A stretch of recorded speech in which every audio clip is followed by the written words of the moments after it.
Iran और America के बीच अब डील नहीं, अब सिर्फ युद्ध होगा, क्योंकि ईरान ने बहरीन, कुवैत में यूएस ठिकानों पर मिसाइलें दाग दी हैं, तो वहीं अमेरिका ने भी जवाबी अटैक किया है। नमस्कार, बहुत स्वागत है आपका न्यूज 18 का डिजिटल प्लेटफॉर्म आप देख रहे हैं। मैं हूं रितु सिंह। अमेरिका और ईरान के बीच शांति समझौते की कोशिशों के बावजूद दोनों पक्षों के बीच तनाव एक बार फिर से बढ़ गया है। ईरान ने बुधवार को कुवैत और बहरीन में अमेरिकी सैन्य ठिकानों पर ड्रोन और मिसाइल से कुछ हमले भी किए हैं। इसके जवाबी एक्शन में यूएस आर्मी ने ईरान के केशम आइलैंड और अन्य ठिकानों को निशाना बनाया है।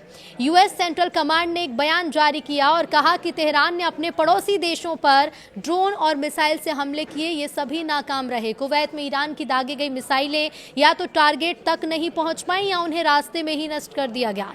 बहरीन पर भी दागी गई 3 मिसाइलों को यूएस और बहरीन एयर डिफेंस सिस्टम ने इंटरसेप्ट किया है। यूएस सेंट्रल कमांड ने एक्स पर पोस्ट कर कहा कि ईरान के इस्लामिक रेवोल्यूशनरी गार्ड कोर ने दावा किया कि उन्होंने बहरीन में अमेरिकी 5वीं फ्लीट के हेडक्वार्टर और क्षेत्र में स्थित एक अमेरिकी एयरबेस पर मिसाइलों और ड्रोन से हमला किया। दावा एकदम झूठ है। अमेरिकी सेना पर ईरान के सभी हमले विफल रहे। अमेरिकी सेना सतर्क है और ईरान की किसी भी आक्रामकता से बचाव के लिए तैयार है। हमले के बाद कुवैत में अलार्म बज रहे हैं। लोगों से सुरक्षा निर्देश का पालन करने के निर्देश जारी किए गए। कुवैत सेना ने सोशल मीडिया प्लेटफॉर्म एक्स पर पोस्ट कर लिखा कि कुवैती एयर डिफेंस सिस्टम इस समय मिसाइल और ड्रोन हमलों का सामना कर रहा है। अगर विस्फोट की आवाज सुनाई देती है तो ये एयर डिफेंस सिस्टम से हमलों को रोकने का परिणाम है। सभी से अपील की गई कि वो संबंधित अधिकारियों द्वारा जारी सुरक्षा निर्देश का पालन करें। अमेरिका और ईरान के बीच तनाव बुधवार को फिर से बढ़ गया है। ईरान के इस्लामिक रेवोल्यूशनरी गार्ड्स कॉर्प्स यानी IRGC ने दावा किया कि उसने कुवैत और बहरीन में अमेरिकी नौसेना के 5वें बेड़े के हेडक्वार्टर, मिलिट्री एयरबेस और हेलीकॉप्टर्स पर मिसाइल और ड्रोन से हमले किए हैं। तो वहीं अमेरिकी सेंट्रल कमांड यानी सेंटकॉम ने एक्स पर पोस्ट कर कहा कि ईरान ने क्षेत्रीय देशों की तरफ कई बैलिस्टिक मिसाइलें दागी हैं। हालांकि सभी हमले फेल हो गए। कुवैत पर दागी गई 2 मिसाइलें या तो टारगेट से चूक गई या फिर रास्ते में ही नष्ट कर दी गई। बहरीन में दागी गई 3 मिसाइलों को अमेरिकी और बहरीन एयर डिफेंस सिस्टम ने रोक दिया।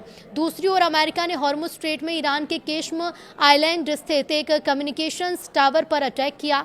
अमेरिकी सेना ने इसे आत्मरक्षा में किया गया हमला बताया है।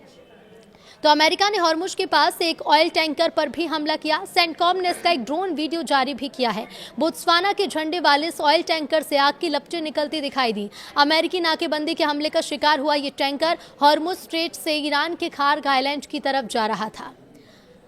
बता दें आपको कि साइबर हमले में गजा के 6 लाख परिवारों का डेटा लीक हुआ है। वर्ल्ड फूड प्रोग्राम यानी WFP ने बताया कि गजा के करीब 6 लाख फिलिस्तीनी परिवारों की निजी जानकारी एक साइबर हमले में लीक हो गई है। ये डेटा उस सेल्फ रजिस्ट्रेशन ऐप से जुड़ा था जिसके जरिए लोग खाद्य और नगद सहायता पाने के लिए आवेदन करते थे। WFP ने कहा कि लीक हुई निजी जानकारी में नाम, पहचान पत्र नंबर, मोबाइल नंबर और लोकेशन डेटा शामिल है। अमेरिका ईरान टकराव के बाद तेल की कीमतों में उछाल भी आया है। तो मिडिल ईस्ट में बढ़ते तनाव के बीच बुधवार सुबह कच्चे तेल की कीमतों में भी इजाफा हुआ है। 1% से ज्यादा तेजी आई है। ब्रेंट क्रूड की कीमत $1.05 यानी 1.09% बढ़कर $97.05 प्रति बैरल पहुंच गई है। तो वहीं अमेरिकी WTI क्रूड $1.01 यानी कि 1.08% चढ़कर $94.77 प्रति बैरल पर पहुंच गया है। 3 जून 2026 के अपडेट हम आपको बता रहे हैं। और इसके साथ ही बता दें कि लेबनान में इजरायली हमले बढ़ने से UN की संस्था पर सवाल उठे हैं। दक्षिणी लेबनान में इजरायली सेना के आगे बढ़ने के बाद संयुक्त राष्ट्र के शांति मिशन की भूमिका को लेकर भी सवाल खड़े हो रहे हैं। पिछले हफ्ते इजरायली सैनिक लेबनान के अंदर पहले से ज्यादा आगे तक पहुंच गए। इसके बाद कई लोगों ने पूछा कि अगर यूनिफिल का काम शांति बनाए रखना है तो वो इजरायली सेना को आगे बढ़ने से क्यों नहीं रोक सका। लेबनान में इजरायली हमले बढ़ने से UN की संस्था पर सवाल उठे हैं। संयुक्त राष्ट्र का एक शांति मिशन है जिसे दक्षिणी लेबनान में युद्ध विराम की निगरानी और शांति बनाए रखने के लिए तैनात किया गया, लेकिन लंबे समय से इस मिशन को दोनों पक्षों की आलोचना झेलनी पड़ रही है। इजरायल का आरोप है कि यूनिफिल हिजबुल्लाह की सैन्य गतिविधियों को रोकने में नाकाम रहा। तो वहीं हिजबुल्लाह और उसके समर्थकों का कहना है कि इसकी कुछ गतिविधियां इजरायल के हितों के मुताबिक काम करती हैं। इधर कुवैत में अमेरिकी ठिकानों पर फिर से ईरानी ड्रोन हमला हुआ। अमेरिकी सेना के सेंट्रल कमांड ने भी ये कहा कि ईरान ने कुवैत में मौजूद अमेरिकी बलों पर फिर से ड्रोन हमले किए। हालांकि सारे हमले नाकाम हो गए हैं। सेंटकॉम के मुताबिक अमेरिकी एयर डिफेंस सिस्टम ने कई ड्रोन को मार गिराया और किसी अमेरिकी सैनिक या सैन्य संसाधन को नुकसान नहीं हुआ। वहीं हिजबुल्लाह का दावा है कि दक्षिणी लेबनान में इजरायली सेना पर 13 हमले हुए। हिजबुल्लाह ने दावा किया है कि उसने दक्षिणी लेबनान में इजरायली सेना पर 13 हमले किए। संगठन के मुताबिक इन हमलों में सैनिक जमावड़ा, सैन्य वाहन और कमांड पोस्ट को निशाना बनाया गया। हिजबुल्लाह ने बयान में कहा कि उसके लड़ाकों ने रॉकेट, आर्टिलरी, गाइडेड मिसाइल और अटैक ड्रोन का इस्तेमाल कर इजरायली सेना को आगे बढ़ाने की कोशिशों को रोका है। संगठन के मुताबिक दक्षिणी लेबनान के कई इलाकों में दोनों पक्षों के बीच भारी संघर्ष हुआ, जहां इजरायली सेना ने घुसपैठ बढ़ाई।